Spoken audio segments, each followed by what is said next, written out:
Hello, in this video I'm gonna show you how to fix the problem when you want to install Call of Duty Mobile but you can't seem to find it on your EMPORIA Smart 4. So in order to do this, let's open our Google Play Store and from here begin a search for an app. We'll try to find Call of Duty and there's no game. Now to fix that, we'll go back, click in the top left corner of our screen, go to the settings and find parental controls.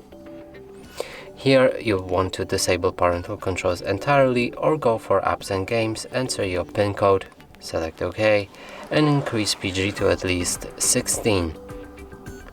Save, go back, and here we can try to find Call of Duty yet again. And it's right here, we can install and download it.